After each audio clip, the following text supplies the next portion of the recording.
नमः सिद्धेभ्यः नमः सिद्धेभ्यः ॐ नमः सिद्धेभ्यः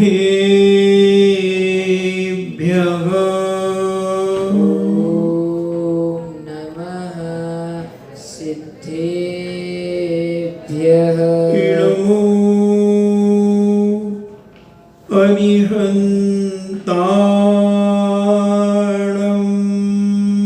नमो अरिहन्ताणम् इळमो सिद्धाणम् नमो सिद्धाणम् इळमो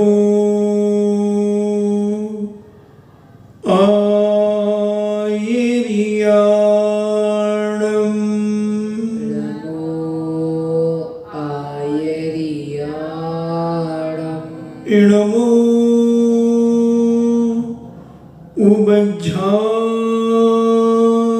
उबज्झायाणम् नमो उवज्झायाणम् इळमो लोये सब्बेसाभूणम् नमो लोये सब्बसाहोणम् पंच परमेष्टि भगवान की जय हो। अहिंसामयी वीतराग विश्व धर्म की जय हो। देवादिदेव 1008 आदि ब्रह्मा आदिश्वर श्री आदिनाथ भगवान की जय हो।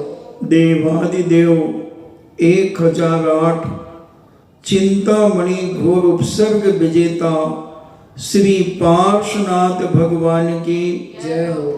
देवादिदेव 1008 शासन नायक बाल ब्रह्मचारी भगवान महावीर स्वामी की जय हो।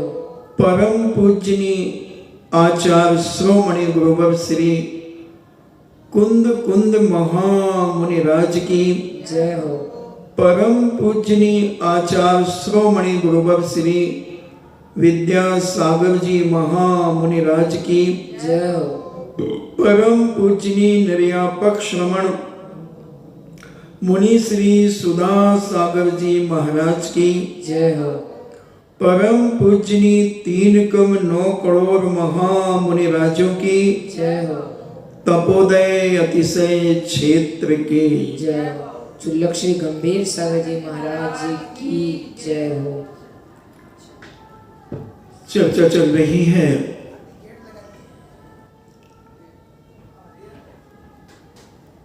कर्म जब उदय में आते हैं और जब वो अपना फल हमें देते हैं तब हम बहुत दुखी हो जाते हैं और इतने दुखी हो जाते हैं कि कई बार उन कर्मों की चपेट में आकर आदमी स्वयं अपना जीवन का अंत भी करने की कोशिश करता है, क्योंकि वो सत्य को नहीं समझ पाता। वो ये सोचता है कि इतनी तकलीफ इतने कष्ट आ रहे हैं, इससे अच्छा मैं मर जाऊं तो बहुत अच्छा है। ये उसकी अज्ञानता का प्रतीक चिन्ह है, क्योंकि जैनाचार्यों ने कहा है, संतों महंतों ने कहा है कि तुम अगर सुसाइड करके अपने प्राणों को खो दोगे तो तुम ये मत समझना कि तुम्हें शांति प्राप्त हो जाएगी। किसी भी हालत में शांति प्राप्त नहीं होगी, क्योंकि अभी जो कर्म है वो तो आएंगे ही आएंगे, वो तो आपके नाम से चढ़े हुए हैं।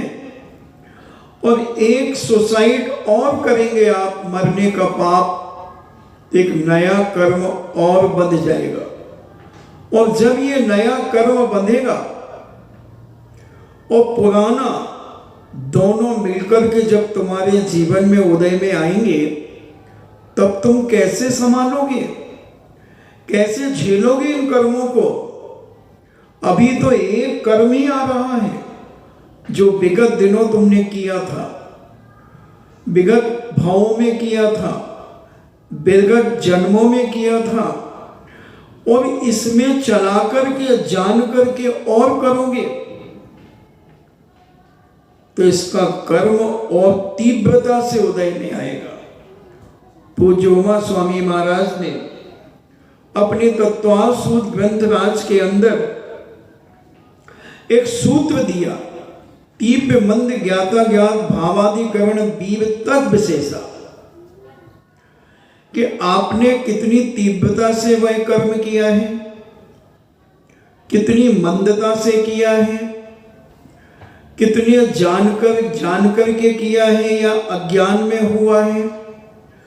तीव्र मंद ज्ञाता, तीव्र मंद ज्ञाता ने जानकर के या अज्ञानता से, और कितनी शक्ति के साथ किया है।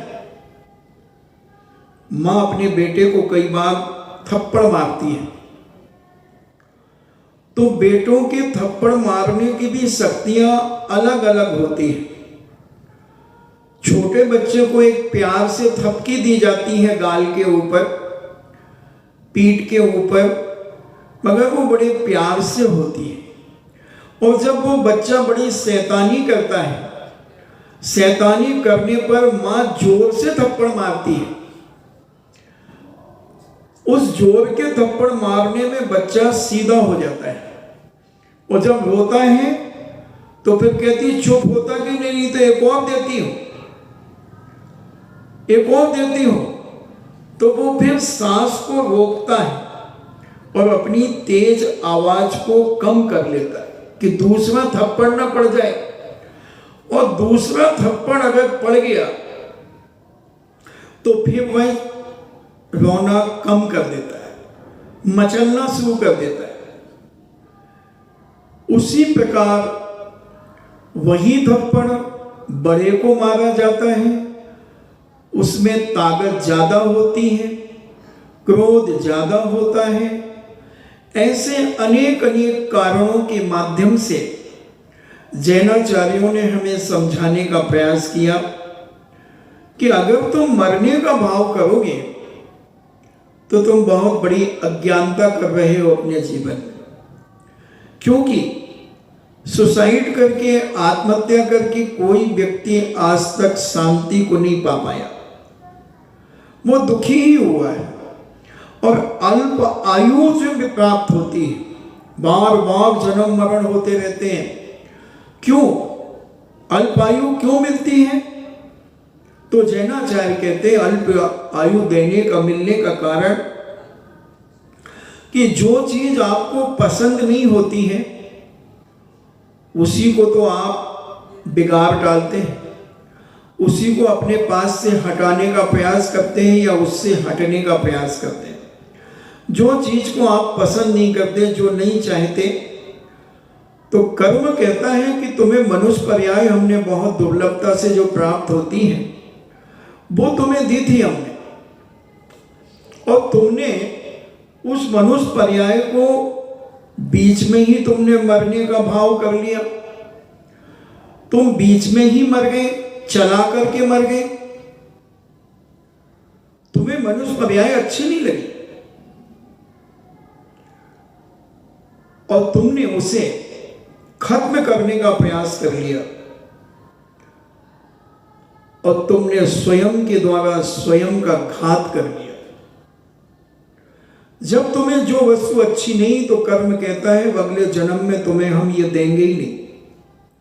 अभी हमने तुम्हें 100 साल की उम्र दी थी और तुम 50 में चला करके मर गए। या तुमने न जाने कितने बार मरने का भाव कर लिया, यानी भाव कर लिया यानी आप मर गए। आत्महत्या का पाप जो लगता है वो आपको लग गया, आपके खाते में जमा हो गया। कई बार हम गुस्से में इतने ज्यादा गुस्से हो जाते हैं तो हम सुसाइड करने का भाव कर लेते हैं कि जब देखो जब हमारे पीछे ही पड़े रहते लो हम मरे जाते हैं, हो जाएगी सबके कलेजे में शांति। तो आपने जो इतना कह दिया तो ये मत समझना कि महाराज हम मरे थोड़ी हैं। अरे भाव तो कर लिया ना। क्या किया था वो तंदुल मच्छ ने, जो बहुत बड़े मच्छ के कान का कीट खाता था। तंदुल मच्छ कहा जाता है, तंदुल यानी चावल, चावल के बराबर जो मच्छ है, मछली है या कीड़ा है और एक बहुत विशाल काय एक मच्छ था जिसकी आंख का कीट खाता था, जिसकी कान का मैल खाता था।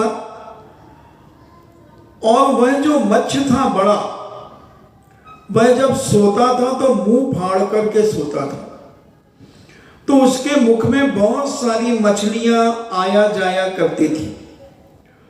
और वो तंदुल संगी पंचेंद्री था, तंदुल मच्छ यानी चावल के बराबर का कीड़ा समझ लो।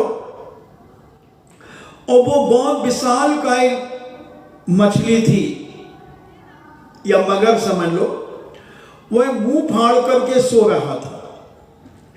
और ये मछली सोचती है छोटी वाली कि देखो कितना बेवकूफ है, इसके मुख में कितनी सारी मछलियां आ रही हैं और जा रही हैं और ये एक को भी नहीं खा रहा है, कैसा पागल है। मैं होता तो एक को भी नहीं छोड़ता, सारी मछलियां गप कर जाता। और औकात कितनी है उसकी, एक तंदुल मच्छ के बराबर। कान का मैल भी नहीं खा पा रहा है, आंख का कीचड़ भी नहीं खा पा रहा है, मगर भावना देखो उसकी कि मैं होता तो मैं सारी मछलियों को खा जाता, एक को भी जिंदा नहीं छोड़ता। और औकात कितनी है। जैसे कुछ पागल लोग होते हैं ना, तो जब ताजमहल के पास घूमते रहते हैं, ये अपने ही था, अपन नहीं बनवाया था, बेच दिया मैंने तो है, तूने बेच दिया। हाँ मैंने, मेरे पिताजी ने ही तो खरीदा था, बेवकूफ भूल गया क्या। हाँ यार तेरे पिताजी ने ही खरीदा था। तो ऐसी अनाप शनाप बातें करते हैं, मगर ये पागल नहीं है। पागल को तो एक चोट माफ हो सकता है, होता ही है। अगर पागल किसी का मर्डर कर दे तो उसे 20 साल की सजा नहीं होगी, आजीवन कारावास नहीं होगा, उसका चेकअप होगा। ये डिप्रेशन में था, पागल था, विक्षिप्त है, क्या कारण है, इसने मारा क्यों, उस हिसाब से केस दायर होता है। इसलिए भारत का कानून बहुत लचीला है, बहुत लचीला है। भारत का कानून कहता है कि भले 100 गुनाहगार, 100 अपराध करने वाले बच जाएं, मगर एक बिना गुनाहगार व्यक्ति को सजा नहीं होना चाहिए। इसलिए हमारे भारत में केस को बहुत बहुत लंबा खींचा जाता है। विदेशों के अंदर तो यहां केस हुआ नहीं, वहां उसको सजा मिली नहीं, मगर भारत का कानून, भारतीय संस्कृति के संस्कार बड़े अलौकिक हैं, क्योंकि यहां धर्मों का बोलबाला रहा है, भारत में है। भारत को सोने की चिड़िया कहते थे। क्यों कहते थे? क्या भारत में इतना सोना है? विदेशों के पास कितना सोना है, हमारे भारत के पास इतना सोना है, 21 मीटर लंबा चौड़ा एक पिंड बना दिया जाए, एक चौकोर, उतना ही सोना है भारत के पास। मगर हमारे भारत के पास सोना बहुत है। समझना, इसमें श्लेष पैदा कर रहा हूं।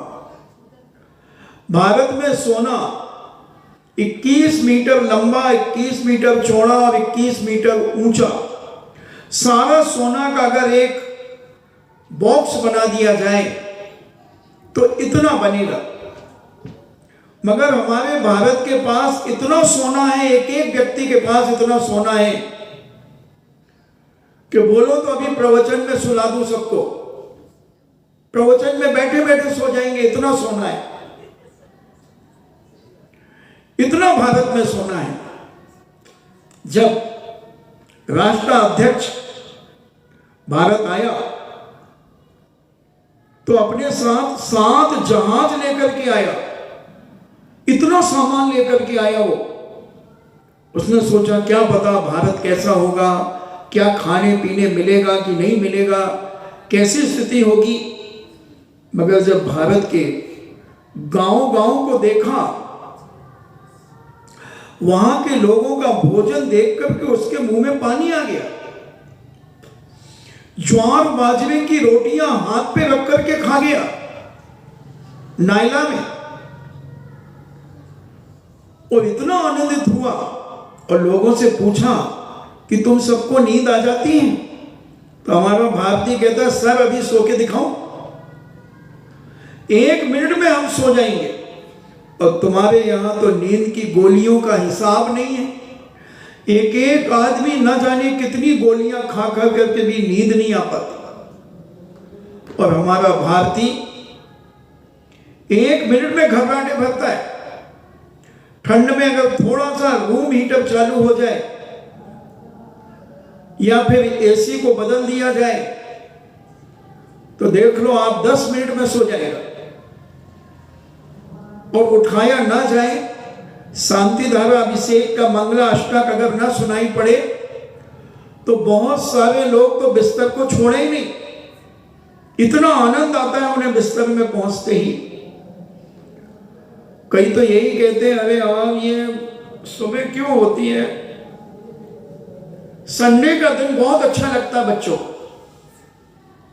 बच्चों की मम्मियों को भी बहुत अच्छा लगता है, क्योंकि उस दिन बच्चों का ना टिफिन बनाना पड़ता है, ना श्रीमान को भेजना पड़ता है ऑफिस, अगर ऑफिस जाते हैं तो कुछ नहीं करना पड़ता, सब सोते रहते हैं। तो सोना भारत में नहीं है, मगर सोना बहुत है। भारत बहुत तनाव मुक्त देश है। डिप्रेशन बहुत कम लोगों को है, और जिनको है उनका पागलपन है। अपनी औकात से ज्यादा महत्वाकांक्षाएं रख लेते हैं, इसलिए वो डिप्रेशन में चले जाते हैं। डिप्रेशन कोई चीज ही नहीं हो दुनिया में, इसकी कोई दवा नहीं है। मैंने बहुत बड़े बड़े डॉक्टरों से पूछा, बोले कुछ नहीं महाराज जी, हम नशे की गोलियां देते हैं कि इसको किसी भी तरीके से नशे के कारण नींद आ जाए बस। और हम उनके डिप्रेशन फ्री में दे देते हैं, कोई फीस नहीं लेते, डिप्रेशन खत्म कर देते। जिनको नींद नहीं आती उनको नींद दे देते हैं, और जिनको नींद बहुत आती है उनसे नींद हम वापस ले लेते हैं, अपने बैंक में जमा कर लेते हैं। बहुत सारे लोगों को हमने नींद दी है, बिजोली में 5-7 लोगों को दी है, जो बहुत गोलियां खाने के बाद भी जिनको नींद नहीं आती थी, बिस्तर के ऊपर पापड़ सिकते थे, पलटते रहते, करवटें बदलते रहते थे, चद्दर में घुसे घुसे मोबाइल चलाते रहते थे, रजाई में घुसे घुसे मोबाइल चलाते हैं। अगर वो मेरे संपर्क में आ जाते हैं तो 3-4 दिन के अंदर उनको नींद ऐसे आती है कि उनके लिए उठना भारी हो जाता है। तो ये सारी चीजें लोगों के अंदर होती हैं। महत्वाकांक्षाएं जब हम अपनी शक्ति से ज्यादा रख लेते हैं तो हमारे अंदर डिप्रेशन आना शुरू हो जाता है। महत्वाकांक्षा अपनी सीमाओं को देख करके पालो। हम बहुत उम्मीदें करते हैं लोगों से, बहुत अपेक्षाएं कर लेते हैं, और उन अपेक्षाओं के माध्यम से हमारी जब उपेक्षा होती है तो हम बड़े चिंतित हो जाते हैं। उसने हमारे साथ ऐसा किया, मैं तो सोच भी नहीं सकता था, बहुत गलत हो गया मेरे साथ, बहुत गलत हो गया। अबे तुमने विश्वास रखा ही क्यों था? विश्वास में बांस है बिस्का, आशा में छुपी है निराशा, शब्दों के संग न बहना, सुन लो मेरी बहना। कभी किसी के शब्दों से ज्यादा आकर्षित नहीं होना चाहिए। प्रकृति ने, कर्म ने तुम्हें भी बुद्धि दी है, उस बुद्धि का प्रयोग करना चाहिए। लाख कोई कुछ कह दे, मगर उसके बारे में हमें बहुत विचार करना चाहिए। मैं तो यहां तक कहता हूं, अगर साधु भी तुम्हें कुछ कह रहा है, अंधी भक्ति मत रखना, अंधी भक्ति बिल्कुल मत रखना, चाहे वो पूज्य आचार्य विद्यासागर जी महाराज क्यों ना हो, पूज्य सुधा सागर जी महाराज क्यों ना हो, कोई भी हो। तुम्हारे पास भी प्रकृति ने दिमाग दिया है, तुम्हें भी बुद्धि प्रदान की है। साधु संत जो कुछ भी कहते हैं, तुम सोने के पहले बड़े शांतिपूर्वक उस पर निष्पक्ष निर्णय करो। एक बार नहीं, कई बार सोचो। जब तुम्हारे धर्म कांटे के ऊपर वो बात सत्य निकल जाए, तब तुम उसे अपने हृदयंगम करो। फिर तो मरते मर जाना, मगर उस बात को अपने अंतरंग से कभी बाहर मत निकालो। उसको अंदर ही अंदर घोंट घोंट करके उसका मजा लेना, आनंद लेना, उसको चखते रहना।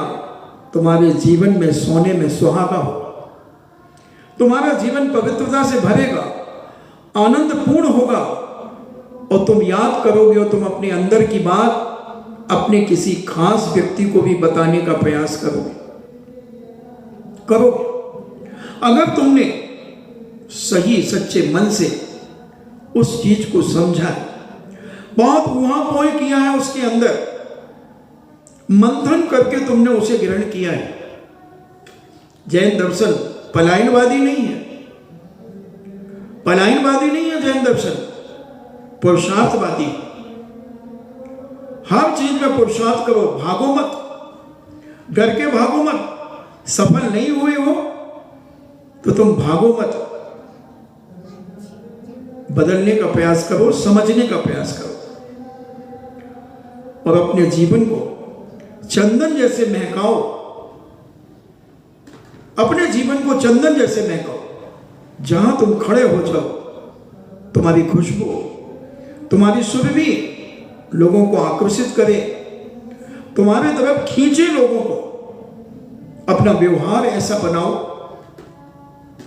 अपनी विचारधारा ऐसी बनाओ, अपने खाने पीने का ढंग ऐसा रखो, अपना देखने का नजरिया ऐसा बना करके रखो कि कोई तुम्हें देख करके किसी प्रकार का डाउट ही ना करे, डाउट ही ना करे कि ये व्यक्ति ऐसा हो सकता है।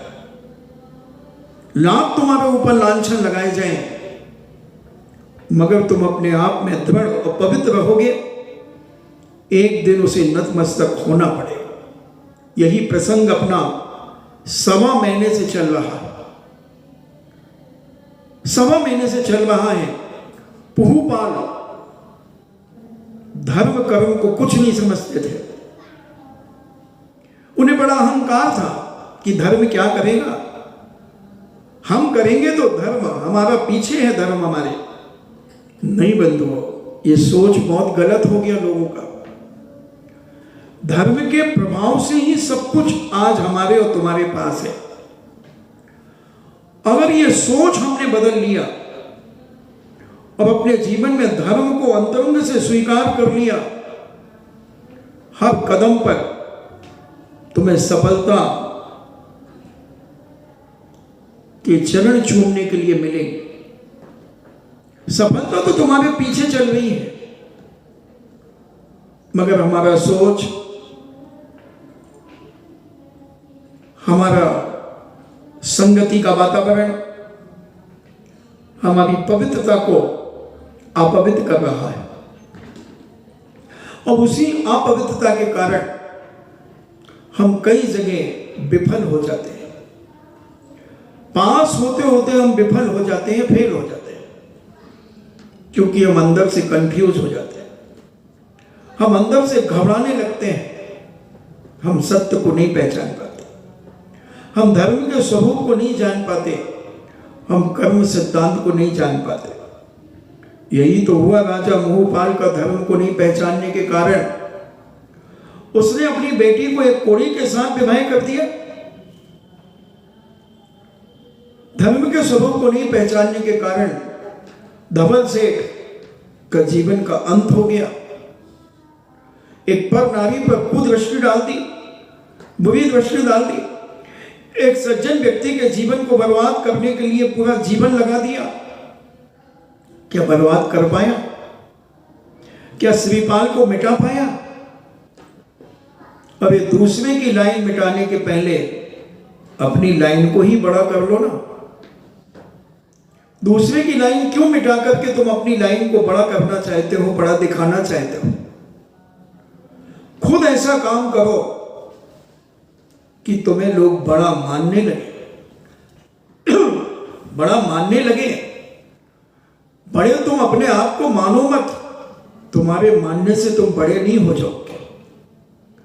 जब तक अन्य व्यक्ति तुम्हें बड़ा न कहे और वो लाख तुम्हें बड़ा कहे, मगर तुम अपने आप को छोटा ही बना करके रखना। ये तो उसकी महानता है कि वो तुम्हें बड़ा कह रहा है, तुम्हें बड़े का आदर और सम्मान दे रहा है, बहुमान दे रहा है, मगर तुम उसमें फूल मत जाना, तुम उसमें उछलने मत लगना। अगर कभी हुल्की आ जाए, अगर हुल्की आ जाए तो स्वयं के पास रखना, बाहर उस हुल्की को बिखेरना मत, फैलाने का प्रयास मत करना। अगर तुम्हें इतनी गुदगुदी आ जाए अपने आप पर कि मैं बहुत बड़ा हो गया हूं, लोग मुझे बहुत मान सम्मान देने लगे हैं, लोग मुझे बड़ा आदर देने लगे हैं, मेरी बात पर गौर करने लगे हैं, तो तुम स्वयं मत भूल जाना। अगर तुमसे सहन ना हो वो खुशी, तो तुम अकेले में उस खुशी का अनुभव करके विचार करना कि जितना ये मुझे कह रहे हैं, क्या वो सब कुछ मेरे पास है? हमारे पूज्य आचार्य महाराज अपने मुनिराजों को कहते हैं कि महाराज, तुम्हारी जब श्रावक पूजा करे, तुम्हारे जब गुणानुवाद करे, तुम्हारा जयकारा बोले, तुम्हें उच्चासन दे, और पूजा में जब तुम्हें बड़ी बड़ी उपाधियां लगाए, तो तुम अपने आप को आंख बंद करके विचार करना कि जितना ये कह रहा है उसमें से कितना % मेरे पास है। तुम उसमें भूल मत जाना कि ये तो हमें चलते फिरते सिद्ध मान रहा है, चलते फिरते सिद्ध मान रहा है। तो बैठो ना भगवान के बाजू में, फिर सिद्ध हो गए ना तुम। बैठ जाओ वेदी में, बैठ मत जाना। अपने आप को कहना कि ये तो गुणों की अति है, ये राई बराबर गुण है और ये पहाड़ बराबर बता रहा है। भक्ति इसी का नाम है। भक्ति इसी का नाम है कि खसखस के दाने के बराबर गुण है और बरगद के पेड़ के बराबर तुमने उसका बखान कर दिया। ये भक्ति है। मगर जिसकी भक्ति की जा रही है, अगर वो अपने आप को इतना बड़ा मान ले, तो उसकी अज्ञानता है, उसकी अज्ञानता है, उसकी नासमझी है, क्योंकि उस नासमझी के कारण वो विफल हो जाएगा। एक शायद मैंने एक छोटा सा उदाहरण सुनाया होगा पहले कभी। एक पिता बहुत बड़े चित्रकार थे, उनका बेटा का भी मन चित्र बनाने के लिए उत्सुक हुआ। उसने भी पेंटिंग बनाना शुरू किया, चित्र बनाना शुरू किया। एक चित्र बनाया और कहा, पिताजी मैंने ये बनाया, मजा नहीं आया। पिताजी ने कहा मजा नहीं आया। उसने फिर 1 हफ्ते के अंदर फिर एक चित्र बनाया। बोले पिताजी मैंने चित्र बनाया। हाँ बोले बनाया तो है मगर आनंद नहीं आ रहा। 1 हफ्ते में फिर चित्र बनाया। पिताजी से कहा पिताजी मैंने ये चित्र बनाया। हाँ यार बनाया तो है मगर मजा नहीं आ रहा है। ऐसे करते करते उसने लगभग 2 साल में 100 चित्र बना लिए। 100 चित्र बनाए। मगर पिता ने हमेशा यही कहा दोस्त मजा नहीं आया, बेटे मजा नहीं आया। चित्र अभी अंदर से बोल नहीं रहा है। चित्र जब अंदर से बोले, जब चित्त और चित्र दोनों महान हो जाते हैं। अच्छा बेटे ने और मेहनत की, और मेहनत की, चित्र बनाता गया, बनाता गया। और एक दिन एक चित्रों की प्रदर्शनी लगी। उन चित्रों की प्रदर्शनी में उस बेटे के चित्रों को भी बुलाया गया और उसके सारे चित्र लगाए गए उस हॉल के अंदर। बेटा कहीं छुप करके बैठा था और पिता अपने मित्रों के साथ उस प्रदर्शनी को देखने के लिए ले गया, दिखाने के लिए ले गया और बड़े गर्व से कह रहा था देखो ये मेरे बेटे का सबसे पहला चित्र है, कितना सुंदर है। ये दूसरा है, ये तीसरा है, देखो इनमें कितनी खूबियां आती गई, कितनी खूबियां आती गई। और ये जितने लोगों के और चित्र लगे इनको भी आप गौर से देखना। मगर मेरे बेटे के 101 चित्र इतने एक से बढ़कर एक है, एक से बढ़कर एक है। धन्य बेटा। साथ में उस बच्चे की मां भी थी। दोनों एक दूसरे को देखकर मुस्कुराए। उनके मित्रों ने कहा कि वाह यार ये तो तुम्हें भी मात कर गया, तुमसे भी आगे निकल गया। उस पिता ने कहा बेटा किसका है, बेटा किसका है, बेटा तो मेरा ही है ना। वो औलाद नहीं जो माता पिता के कदमों पे ना चले। जभी तो कहते हैं कि 4 चांद लगा दिए, पिता से भी आगे निकल गया बेटा। इतने में बेटा छुपा छुपा सब सुन रहा था। बेटा प्रकट हो गया और कहता है पिताजी आप तो पहले चित्र से लेकर 101 चित्र की बुराइयों के अलावा आपने क्या किया, मगर आज तो इतनी तारीफ कर रहे हैं आप। बस पिताजी का चेहरा उतर गया और बहुत दुखी मन से कहा उन्होंने बेटा तुम्हारी उन्नति अब रुक जाएगी, क्योंकि तुमने अपनी तारीफ सुन ली है, तुमने अपना प्रोग्रेस सुन लिया है। तुम प्रोग्रेस करोगे नहीं, अब तुम मेहनत करोगे नहीं, अब तुम उसमें निखार नहीं लाओगे, क्योंकि तुम अपने आप को सफल चित्रकार मानने लगे हो। कभी नहीं बेटा, ये मेरी बहुत बड़ी गलती हो गई। मुझे नहीं मालूम था कि तुम इस हॉल के अंदर कहीं बैठे हो, मुझे नहीं मालूम था, नहीं तो मैं कुछ नहीं कहता, कुछ नहीं कहता। बहुत बड़ी गलती हुई, पिता को बहुत बड़ा पश्चाताप हुआ, पिता बहुत दुखी हुआ। मगर बेटा अहंकार के शिखर पे चढ़ गया। जैसे कौवा होता है शिखर की गुंबज के ऊपर बैठ जाता है, कलश के ऊपर बैठ जाता है। और अगर कोई धर्मात्मा जब शिखर को नमोस्तु करता है, नमस्कार करता है, तो कौवा सोचता है कि देखा, ये मुझे नमस्कार कर रहा है। तो क्या ये कौवे का सोच ठीक है? आपके क्या विचार है? बिल्कुल गलत है। कौवा भूल गया, कौवा भूल गया कि सम्माननीय तो शिखर है, आदरणीय तो शिखर है, मैं उसमें क्यों फूला नहीं समा रहा हूं। उसी प्रकार गुरु तो गुरु होता है, और मैं उनका शिष्य हूं। गुरु के सामने मैं अपनी तारीफ सुनूं, अपने आप को बड़ा मानूं, ये बहुत बड़ी अज्ञानता है मेरे जीवन की।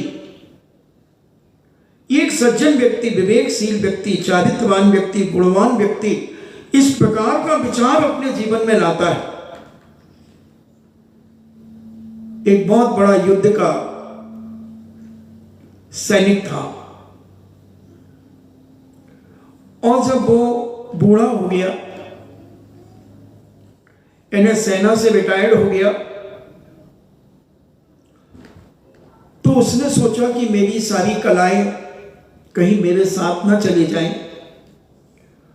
तो उन्होंने राजा से निवेदन किया कि राजन, आप तो सब जानते हैं, अगर आप कृपा करके एक शिविर लगवाएं, और मेरे पास जो भी टूटा फूटा ज्ञान है मैं अपने भारतीय नौजवानों को देना चाहता हूं।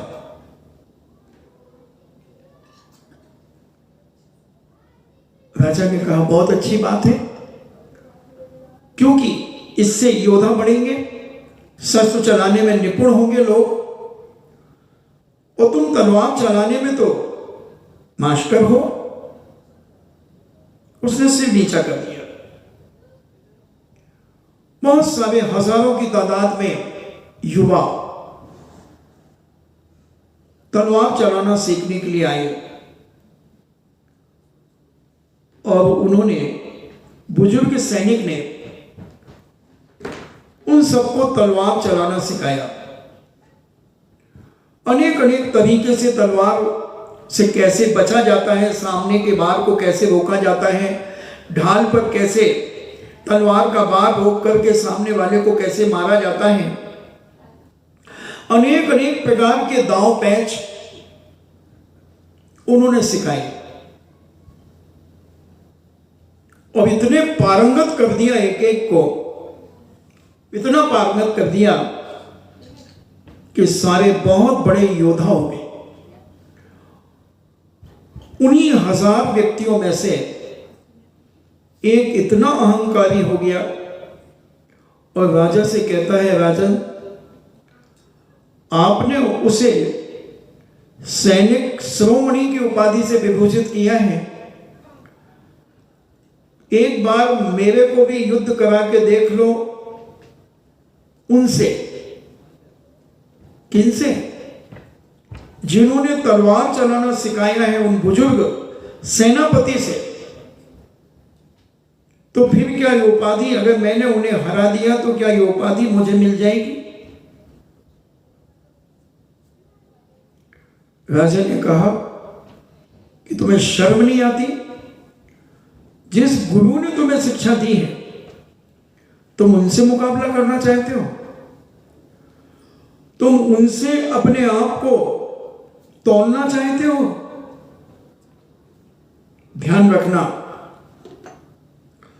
गुरु गुरु ही होता है, और तुम गुरु से कभी जीत नहीं सकते। तुम्हारा बहुत गंदा सोच हो गया है।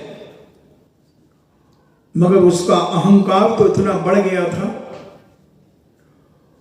उसने तो चुनौती दे दी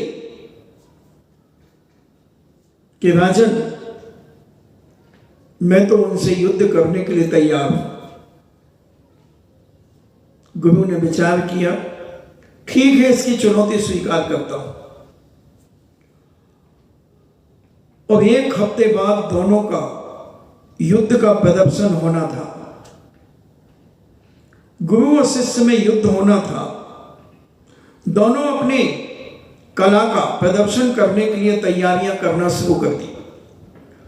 मगर जो शिष्य था वो गुरु के ऊपर निगरानी रखा था कि 24 घंटे गुरु महाराज क्या क्या करते हैं। गुरु महाराज एक लोहार के पास गए और कहा कि एक 16 फुट की एक मयान बना दो, मयान।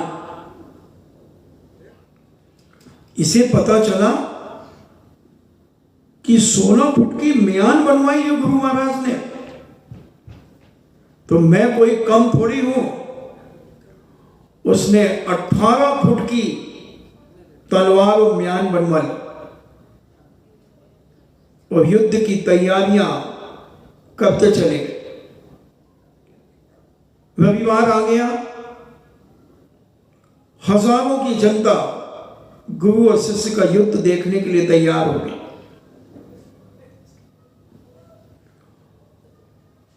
गुरु ने तलवार से युद्ध करना शुरू किया, शिष्य ने भी तलवार से युद्ध करना शुरू किया। जब कोई हार जीत नहीं हुई, हार जीत जब नहीं हुई, तब गुरु ने अपनी 16 फुट की तलवार म्यान को उठाया। उसने भी अपनी 18 फुट लंबी तलवार और म्यान को उठाया और रेफरी ने सीटी बजा दी। युद्ध शुरू हो गया। वो तलवार ही नहीं निकाल पाया और गुरु महाराज ने तो केवल म्यान बनवाई थी 16 फुट की, तलवार तो 3 हाथ की ही थी। और वो तलवार, वो भी 18 फुट की तलवार म्यान से निकालने में कितना समय, इतनी देर में तो गुरु महाराज ने उसे ठिकाने लगा दिया। जीवन खत्म हो गया। गुरु से उलझना चाहते हो? जिसने तुम्हें सिखाया उसका तुम्हें मद आ गया और सिखाने वाले की तुम उपेक्षा करने लगे, तो कर्म कहता है कि विनाश तेरा निश्चित है। तेरा निश्चित है विनाश, क्योंकि तू अपने आप को कुछ समझने लगा है। हमेशा अपने आप को छोटा बना करके रखो। दुनिया तुम्हें सिंहासन पर बिठा दे, मगर तुम अपने आप को सिंहासन पर बैठना शुरू मत करना। देखो हमारे आचार्य महाराज रोड पे बैठ जाते, विहार करते करते जमीन पे बैठ जाते हैं। कोई सिंहासन की जरूरत नहीं। अरे शेर को, सिंह को कोई सिंहासन की जरूरत नहीं होती। सिंह जिस पहाड़ पर बैठ जाता वही सिंहासन हो जाता है। उसी प्रकार जो एक सच्चा साधु जहां बैठ जाता है वही सिंहासन हो जाता है, वही सिंहासन हो जाता है। हम क्यों सिंहासन की चिंता कर रहे हैं? नंबर की लाइन में वो लगता है जो अपने आप को कमजोर समझता है और जिसका व्यक्तित्व अलौकिक होता है, वो कहीं भी बैठ जाता है, नंबर वहीं से शुरू हो जाता है। पार्लियामेंट के अंदर मोदी जी जहां बैठ जाएं वहीं से नंबर शुरू हो जाएगा कि जो उनकी कुर्सी निश्चित की गई वहां बैठे हो। कोई जरूरी नहीं है। वो देख, लोग व्यवहार की दृष्टि से बैठ जाते हैं। कोई भी बड़ा व्यक्ति कहीं भी बैठ जाए, लोग वहीं आना शुरू कर देंगे। एक कुंडलपुर की एक घटना है, मैंने देखी नहीं मगर मुझ पूज्य मुनि श्री के द्वारा सुनी है। एक बहुत ख्याति प्राप्त एक बाबा आचार्य श्री का नाम सुनकर के प्रभावित हुआ। उसने सोचा कि कोई बहुत बड़े संत हैं दिगंबर जैन धर्म के, चलो एक बार उनसे मिलता हूं। और आचार्य श्री बड़े बाबा के यहां से उतर रहे थे और एक हाथी वाला मंदिर है, 2 हाथी बने हैं ऊपर वहां। शिखर के पास। न जाने आचार्य का क्या हुआ, और आचार्य वहीं बैठ गए। यही तुम्हारी सेंट स्टोन की पट्टियां लगी हुई हैं, उसी भगवान की वेदी के बाहर बरांडा था, वहीं बैठ गए। और वो जो साधु बहुत बड़ा लवाजमा लेकर के आया, उसके चमक डूब रहे थे, सिंहासन साथ में चल रहा था, बड़ी बड़ी गाड़ियां, मर्सिडीज गाड़ियां थी, बड़े बड़े सेठ साहूकार उसके आगे पीछे दौड़ रहे थे। उसके चलने पर चद्दर बिछाई जा रही थी, जमीन में पैर नहीं रखते चद्दर वाले बाबा। चद्दर जहां खत्म हो जाए वहां रुक जाते थे, पीछे की चद्दर आगे आएगी। बड़ा जनता उमड़ गई उनको देखने के लिए। और आचार्य श्री उसने पूछा, क्यों आचार्य विद्यासागर जी महाराज कहाँ हैं? मैं उनसे मिलने के लिए आया हूं।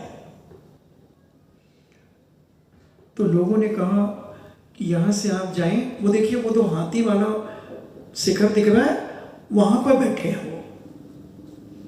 उसने सोचा बड़ी भारी गादी लगी होगी, सोने का सिंहासन होगा इनका, चेले चपाटी होंगे, सेवा कर रहे होंगे। वो चलता गया, वो जब नजदीक पहुंचा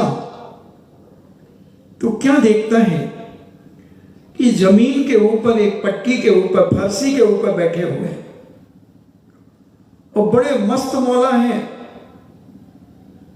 कोई ग्रंथ खोल करके पढ़ रहे हैं।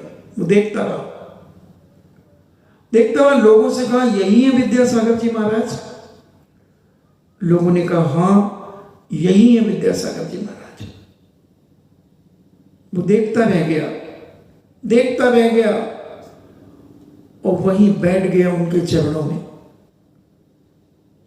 सिंहासन जो चेले ऊपर लेकर के आ रहे थे, उनसे कहता, वहीं रख दो, वहीं रख दो। चमक उठ रहे थे, बोले बंद कर दो, बंद कर दो, जी भर के देख लेने दो इस मुद्रा को, जी भर के देख लेने दो। और हाथ जोड़े बैठा रहा, देखता रहा। आचार्य श्री अपने पढ़ने में मग्न थे, उन्हें कुछ पता ही नहीं। बड़ा कोलाहल हो रहा था, चारों तरफ से मंदिर को घेर लिया लोगों ने, इतनी भीड़, नीचे ऊपर आजू बाजू सब। जब किसी ने कहा, आचार्य श्री ये बाबा आपके दर्शन करने आए हैं। आचार्य श्री ने एक नजर देखा, मुस्कुराया, वो साष्टांग लेट गया, साष्टांग लेट गया और उसकी आंखों में आंसू थे। और उन आंसू को टपकाते हुए कहता है, भगवान आपके चरण छू लूं, भगवान आपके चरण छू लूं। आचार्य श्री ने एक मंद मुस्कान फिर दे दी, उसने माथा रगड़ लिया उनके चरणों में और कहता है, मैं सोचता था कि मैं बहुत बड़ा संत हूं, बहुत बड़ा साधु तपस्वी हूं, मगर आज मेरी आंखें धन्य हो गई ऐसे परम हंस बीतरागी साधु को देख करके। मेरी अंतर आत्मा गदगद हो गई। मैं सोच नहीं पा रहा हूं कि आज ऐसे भौतिकवाद के युग में, जहां चारों तरफ पंचदियों विषयों की लोलुपता हो, राग रंग का माहौल हो, जहां धन दौलत बिछी हो, उसके बावजूद भी एक अलौकिक कृति को मैं देख रहा हूं। धन्य है। और इतना अंतरंग से भर गया, उसका उठने का मन ही नहीं हो रहा, बैठा रहा। और निहारता ही रहा और पुनः चरण छुए, दर्शन किए और कहता है आज के बाद मैं सिंहासन पर नहीं बैठूंगा।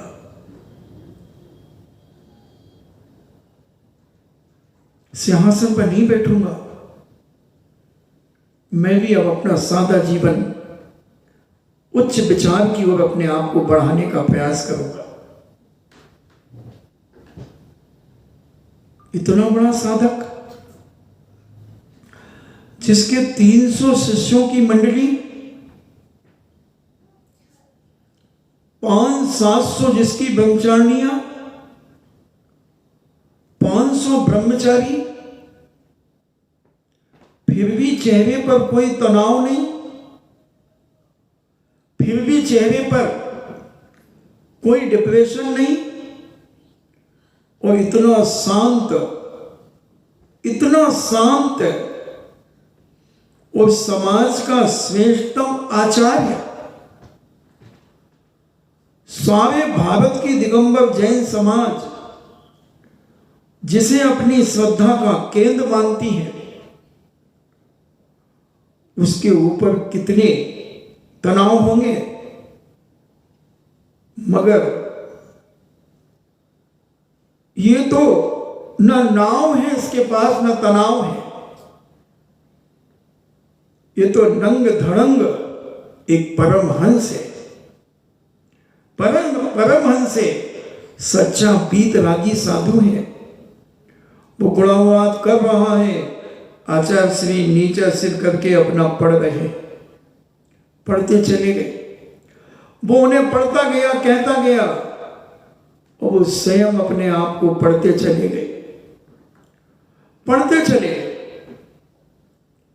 अंत में दर्शन करके विदा हुआ, बार बार पलट पलट करके देख रहा था, मगर आचार्य श्री नहीं देख रहे थे उसे। अपन को तो पलट के अपन ट्रेन में बैठ जाते हैं, और जो छोड़ने जाते हैं तो दोनों एक दूसरे को हाथ हिलाते हैं और पलट पलट करके देखते हैं। तो मैंने सोचा ये हाथ क्यों हिला रहे, ये कह रहे हैं कोई किसी का नहीं है, सब झूठा संसार है, न तुम मेरे थे न मैं तुम्हारा हूं, इसलिए मैं अपने रास्ते जा रहा हूं, तुम अपने रास्ते जाओ। मैंने तो भैया यही अर्थ निकाला। अब तुम्हारा इंटेंशन क्या है ये तुम जानो, ये तुम जानो। मैं तो यही मान करके वो ट्रेन को भी छोड़ आया और उन हाथ हिलाने वालों को भी छोड़ आया, और मैंने भी हाथ हिलाना छोड़ दिया, क्योंकि मैं समझ गया कि कोई किसी का नहीं, सब झूठा संसार है, सब मुंह देखे की प्रीत है, सब अपने अपने कार्य की सिद्धि में लगे हुए। कोई अपने आत्म सिद्धि करने का विचार ही नहीं कर रहा है, कोई अपने आप का कल्याण करने का भाव बना ही नहीं रहा है। केवल रोटी कपड़ा और मकान, जीवन के बस 3 निशान, चड्डी नाड़ा और गठार, इसी में समय व्यतीत हो रहा है, इसी में समय व्यतीत हो रहा है। कोई उठने का प्रयास ही नहीं कर रहा, कोई भाव पवित्र करने का विचार ही नहीं कर रहा, सोच भी नहीं रहा है, सोच ही नहीं रहा है। हम धर्म को समझने का प्रयास ही नहीं कर रहे हैं। धर्म तो बहुत हो रहा है, धर्म की कमी नहीं है, मगर सब ऊपर ऊपर से हो रहा है। हम भीतर से धर्म कर ही नहीं पा रहे, हम समझ ही नहीं पा रहे धर्म को। धर्म हो रहा है दिखावे का, दिखावे का धर्म हो रहा है। भीतर जाने का धर्म हम कर ही नहीं पा रहे हैं। समझना, अपने अपने धर्म की क्रियाओं को करते समय थोड़ा विचार करना, सोने के पहले सोचना क्या हम वाकई में धर्म कर रहे हैं? जितना हम दिखा रहे हैं उसका अगर 27वां भाग भी अगर हम अपने जीवन में ग्रहण कर ले तो बंधुओं बेड़ा पार हो जाए, बेड़ा पार हो जाए। इस संसार के दलदल के कीचड़ से निकल करके हम बहुत ऊपर पहुंच जाएं। कुछ नहीं बंधुओं, धर्म भले बहुत थोड़ा करना मगर भीतर से करना, भीतर से करना, बड़ी पवित्रता से करना और अपने आप का शुद्धिकरण करके करना। बहुत थोड़ा सा करना, 24 घंटे में जितना कम से कम तुम कर सको, मगर धर्म जरूर करना। धर्म तो करना मगर भीतर से करने का प्रयास करना। अपने कैरेक्टर को भीतर से पवित्र रखने का प्रयास करना। बाहर से तो हम बहुत अच्छा रखते हैं, किसी पुरुष का अगर थोड़ा सा स्पर्श हो जाए तो हम आंखें टमाटर सी लाल दिखा देते हैं। देखते नहीं, पैर लग गया, बहन जी गलती हो गई, सॉरी। हम 50 साल के आदमी से 25 साल का बालिका बहू पैर छुड़ा लेती। वो दादाजी ने तो अपनी गलती का एहसास कर लिया। क्या तुम अंदर से इतने पवित्र हो, इतनी शील भद्रता तुम्हारे पास है? न जाने तुम्हारा मन किस किस को देख करके खराब हो जाता है। भले तुम व्यक्त नहीं करते, भले तुम व्यक्त नहीं करते, मगर व्यक्त कर भी देते हो जिसे तुम अपना मानते हो। उसको देखकर तुम कई बार पागल से हो जाते हो। भले तुम्हें वो ना मिले, भले तुम्हें वो ना मिली, मगर तुम कई दिन तक अपना मन टेंशन में आ जाता है। और ऐसी दशा में लोग समझते हैं ऊपरी बाधा, ऊपरी बाधा हो गई। महाराज जी से नींद नहीं आ रही है, पता नहीं क्या हो गया, क्या हो गया पता नहीं। और उसकी हालत ऐसे हो जाती है, बाल बड़े बड़े हो गए, आंखें अंदर घुस गई, आंखों के नीचे कालापन आ गया, कमर में दर्द शुरू हो गया, पोटी ठीक से नहीं हो रही है। सब परेशानियों पर परेशानियां प्रकट हो रही हैं। और अगर कभी बाई दावे ऐसा व्यक्ति हमसे टकरा जाता है तो जब उसकी हम पोल पट्टी खोल देते हैं, पहले तो वो कहते नहीं महाराज ऐसा नहीं है, और उसके मम्मी पापा भी कह देते नहीं महाराज ऐसा तो नहीं है, हमारा बच्चा तो इन सब चीजों से बहुत दूर है, कभी वो तो किसी लड़की से आज तक बोले ही नहीं। अच्छा, तुम पीछे जाना उधर, अभी लॉकडाउन में 3-4 केस निपटाए गए। हमने कहा पीछे जाना जब तुम उधर। फिर मैंने उससे हमने क्यों है, क्या नाम है उसका,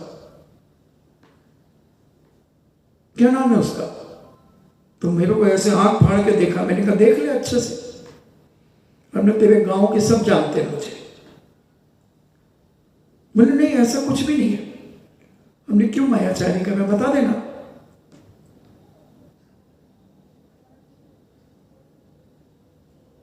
फिर बोला कि नहीं वो मुझे बहुत चाहती है।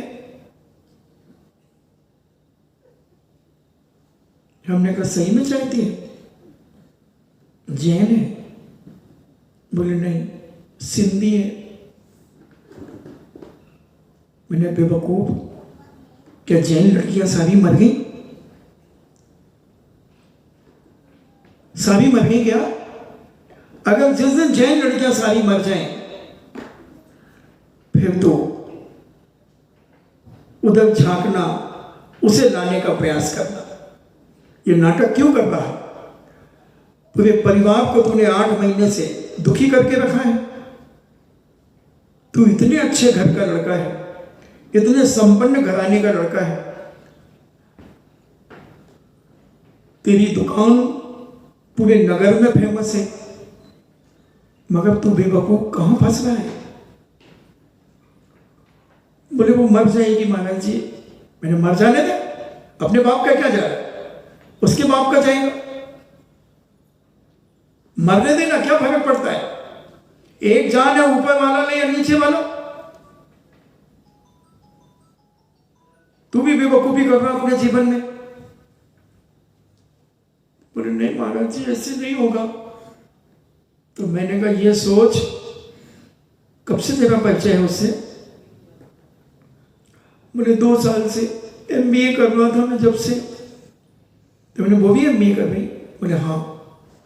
तो हमने कहा तेरे बाप से और तेरा परिचय कब से है? तेरे माता पिता का परिचय और कब से है बता। मैंने कहा तू कितने साल का है? बोले मैं 25 साल का हूं। तो मैंने कहा उससे 2 साल का परिचय है ना, तो 2 साल घटा दे 25 में से। अब 23 साल से तेरा परिचय किससे है ये बता पहले। माता पिता से ना? तो ज्यादा परिचय किससे है, माता पिता से कि उस सिंधन से? बोले माता पिता से। तो मैंने माता पिता को दुखी करना ज्यादा अच्छा है या उसे समझा करके उससे पाला छोड़ा लेना अच्छा है? बोल। मैं हार करके आ रहा था, खड़े खड़े मैंने इतनी बातें करी।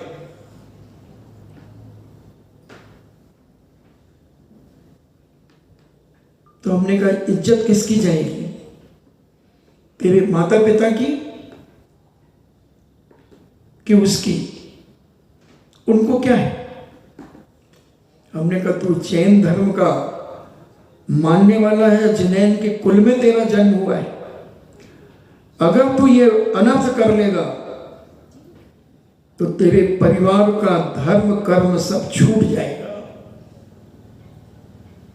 न आहार दे पाएंगे, न पूजन पाठ कर पाएंगे, कुछ भी नहीं कर पाएंगे। बेवकूफ, थोड़ा होश में आ।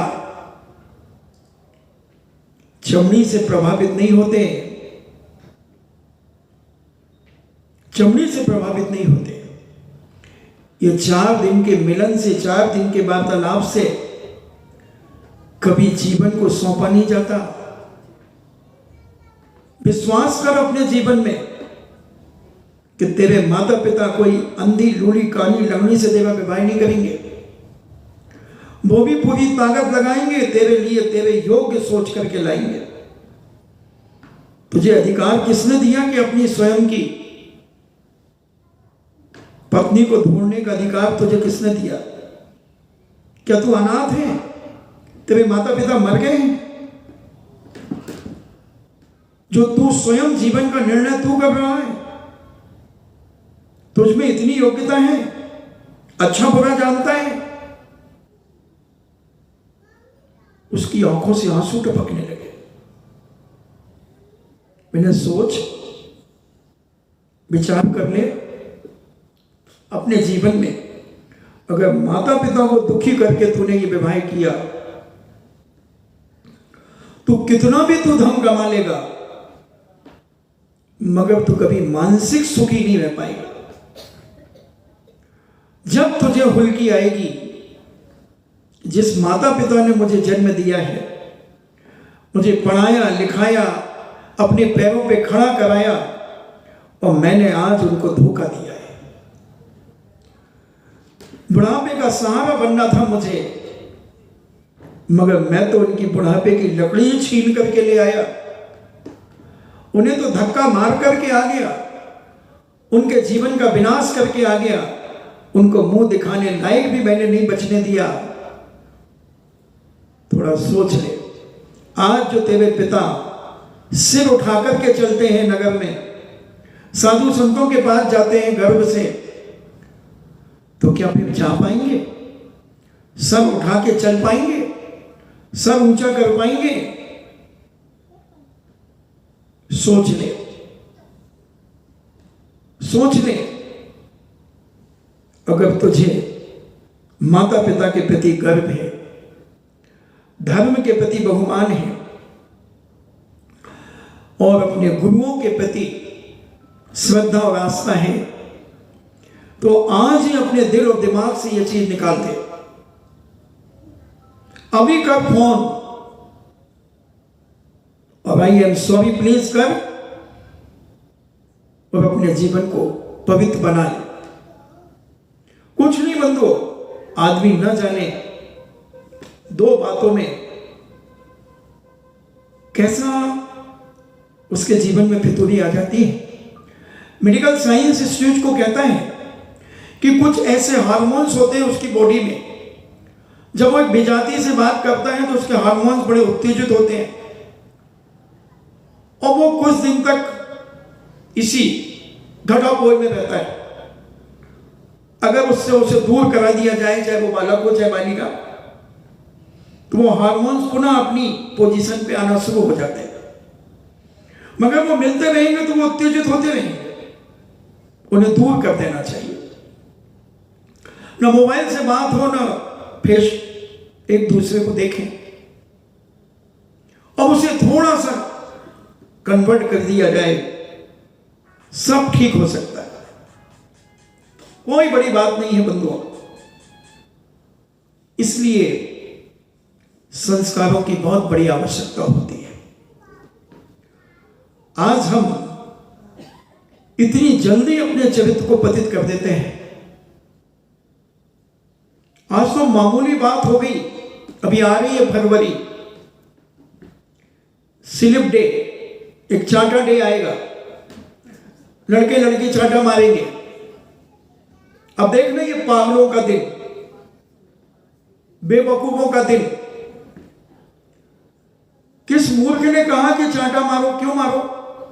ये कुछ नहीं है, एक विजाति को एक विजाति का स्पर्श करना है, चाटा मार करके, छू करके।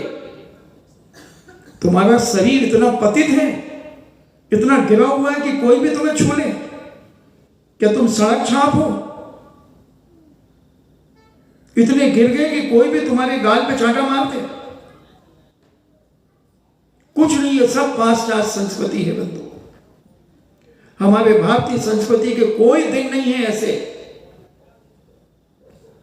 जितने भी ये 10, 12, 15 कितने डे बनाए गए हैं, इन सब में कहीं ना कहीं वासना की बू आती है,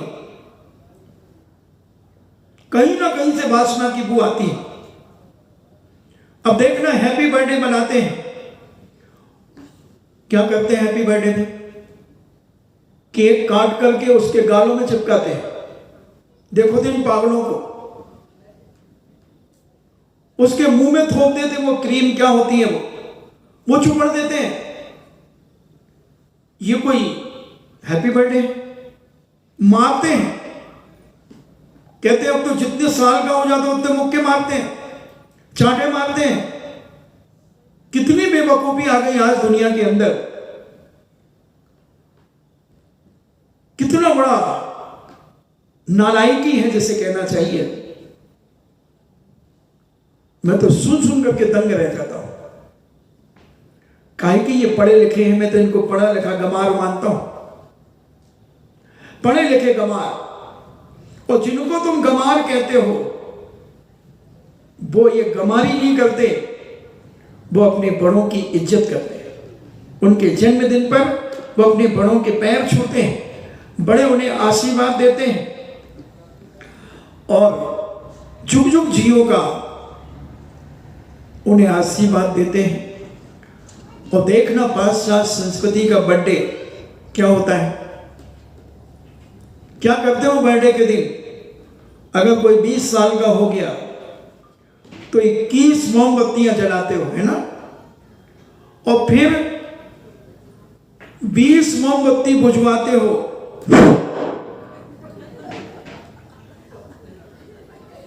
बुझा दी। तो भारतीय संस्कृति कहती है, अरे बेवकूफ, तेरे 20 साल अंधकार में चले गए, तुझे 20 साल उजाले के मिले थे। तेरे माता पिता ने हर साल तुझे प्रकाश दिया था, मगर तूने हर साल उसे अंधकार में बदल दिया। हर साल अंधकार में बदल दिया, ले अब 21वां प्रकाश फिर दिया जा रहा है और अगले 22 में तू प्रवेश करेगा तो 21 को भी बुझा दिया जाएगा। हमारे यहां दीपक जलाए जाते हैं,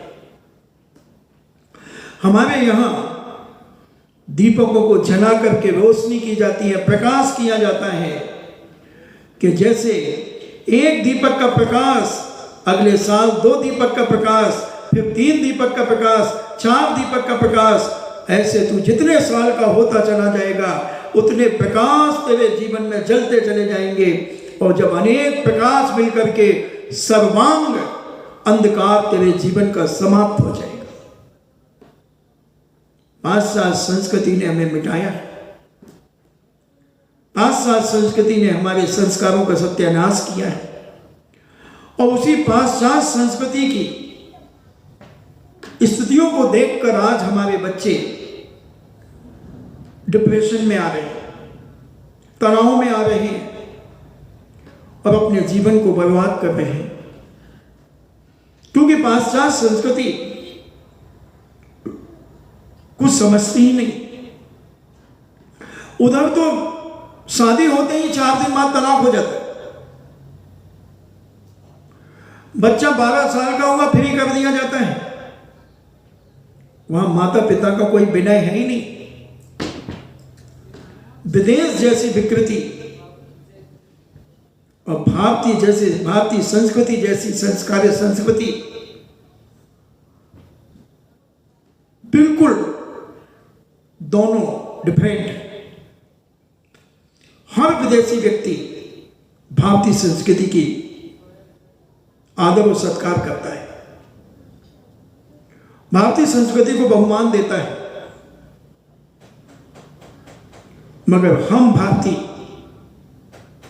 जो बेवकूफ हो चुके हैं वो पाश्चात्य संस्कृति को सम्मान देना चाहते हैं। सोचना, समझने का प्रयास करना आपका समय हो रहा है और अपने थोड़े से श्रीपाल को अपन याद कर लें। श्रीपाल अपने ससुर जी को पुहपाल से गले लगता है और उनकी पत्नी मैना सुंदरी श्रीपाल की अपने पिता को संस्कारित करना चाहती थी, भारतीय संस्कृति को बताना चाहती थी, सम्यक धर्म को बताना चाहती थी, मिथ्या आयतनों को छुड़वाना चाहती थी। उस सम्यक आयतन की श्रद्धा उनके मन वचन काया में प्रकट कराना चाहती थी, उसने कराई और उन्होंने स्वीकार किया अपनी गलती को, एहसास किया मुहपाल ने कि हाँ बेटी मैंने बहुत गलत किया, तुम्हारे साथ बहुत गलत किया। मगर श्रीपाल कहते हैं आपने गलत नहीं किया, आपने बहुत अच्छा किया, बहुत अच्छा किया। श्रीपाल उज्जैन में रहते रहते काफी समय व्यतीत हो गया, तब एक दिन उनके मन में सहसा यह विचार उठा कि उनकी परदेश यात्रा का उद्देश्य अभी अपूर्ण ही रह गया, क्योंकि अभी तक उन्होंने कोई ऐसा कार्य नहीं किया जिससे उनके पितृकुल की कीर्ति को बढ़ाया जाए। अभी तक तो वे वही विचार, अभी तक तो वे वही राज जमाता ही बने रहे, हर जगह अपने ससुर के यहां रुक रुक करके उन्होंने 12 साल व्यतीत किए। अब उन्हें स्वदेश जाकर अपना राज्य पुनः प्राप्त करना चाहिए, ऐसा विचार करके वे राजा पुहपाल के पास पहुंचे और निवेदन किया कि ससुर जी मैं अपनी अब 8000 पत्नियों का विशाल सैन्य दल के साथ अपने नगर चंपापुरी जाना चाहता हूं, आप आज्ञा दें। विदाई के समय राजा मोहपाल ने, अन्य राजाओं ने भी उन्हें यथेष्ट उपहार भेंट किए। जब श्रीमाल का दल चला तब नाना प्रकार के बाजे बजने लगे, दसों दिशाएं मुखरित हो गई, चारों ओर कोलाहल सा मच गया, धूली से सारा आकाश मंडल व्याप्त हो गया एवं अंधकार सा छा गया। सेना के पदभार से पृथ्वी हिल उठी एवं भय से शत्रु अपनी रक्षा हेतु छिपने लगे। वातावरण कुछ ऐसा हो रहा था कि श्रीपाल का दल जहां भी पहुंचता वहीं खलबली मच जाती। इस प्रकार अपनी विजय पताका फहराते हुए अनेक देशों को, पर्वत, जंगल, नदी, खाई आदि को पार करते हुए वे सब चंपापुरी पहुंचे, जहां उनका निज निवास था। अभी तक तो वो घर जमाई बनकर के रहते रहे, अब अपने पिता के द्वारा दिया हुआ राजपाट को संभालने के लिए उस चंपापुर नगरी में पहुंच गए हैं, जहां पर उनके चाचा वीरदमन राज कर रहे हैं। चंपा नगरी पहुंचे और चारों चंपा नगरी को चारों ओर से घेर लिया और शिविर पड़ाव वहीं पर डाल दिया है और वहां विश्राम का समय हो गया, आपका भी और सैन्य बलों का भी, क्योंकि सैन्य बल पैदल चल रहा है तो उनका थकना आवश्यक है और कुछ चमत्कार तो दिखाना ही है। कुछ अलौकिक प्रदर्शन, असाधारण कार्य जब व्यक्ति करता है तभी उसकी प्रशंसा होती है। हम भी अपने जीवन में कुछ ऐसा अलौकिक करें, ऐसा कुछ आदर्श अपने जीवन में करें कि जिसे देखकर एक एक व्यक्ति धर्म के प्रति श्रद्धा से भर जाए और हमारे ऊपर उसका विश्वास बढ़ जाए कि ये धर्म के प्रति इसकी आस्था बहुत मजबूत है। श्रीपाल की आस्था, वैण मंजूषा का शील की श्रद्धा, मैना सुंदरी की विशालता, गुणमाला का गुणों का भंडार, न्याय और नीति की प्रियता और चित्र रेखा का विशाल हृदय लोगों की जिह्वा पर आ गया और एक एक व्यक्ति पटवानी सहित 8000 वानियों की जो बड़ी श्रद्धा और बहुमान के साथ उनका आदर और सम्मान कर रहा है।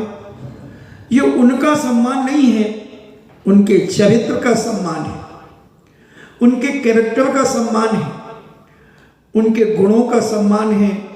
उन्होंने इतनी जोखिम में भी अपने शील को भ्रष्ट नहीं किया। धवल सेठ चाहता तो बल का प्रयोग भी करता, मगर उनके शील की पवित्रता से जल देवता प्रकट हो गया और जल देवता ने जो मरम्मत की है धवल सेठ की, उसका तो बखान करना ही मेरी जिह्वा छोटी पड़ जाएगी। इतना बखान की, इतना उनका बहुमान किया वैण मंजूषा का, और धवल सेठ की जो मरम्मत की वो सारे 507 जहाज के यात्री ने अपनी सगी आंखों से देखकर धवल सेठ की निंदा की। हम भी अपने जीवन में ये विचार करें कि कहीं कोई हमारी हरकत के द्वारा मेरी और मेरे माता पिता की, मेरे गुरुजनों की कहीं कोई निंदा तो नहीं करेगा, ऐसा विचार करें और इन्हीं मंगल भावना के साथ सबकी आत्मा परमात्मा बने। जिनवाणी स्तुति।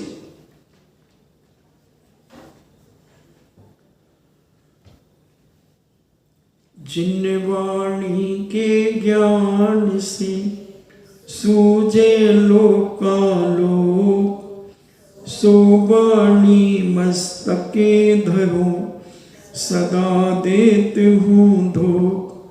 हे जिनवाणी भारती, तो है जपो दिन रैन, जो तेरो सरना गहे, सो पावे सुख चैन। देव भजो अरिहंत को, गुरु सेवा निर्ग्रंथ, दया धर्म पालो सदा, यही मोक्ष का पंथ।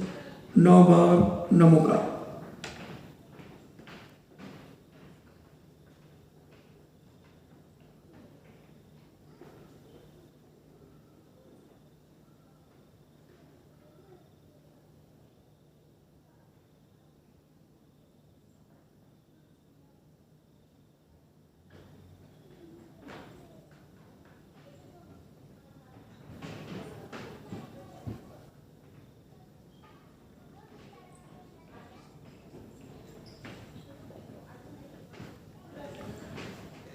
परम पूजनी द्वादशांग जिनवाणी माता की। सुत देवता सुत देवता सुत देवता, जैनम जेतु शासनम, जैनम जेतु शासनम, जैनम जेतु शासनम।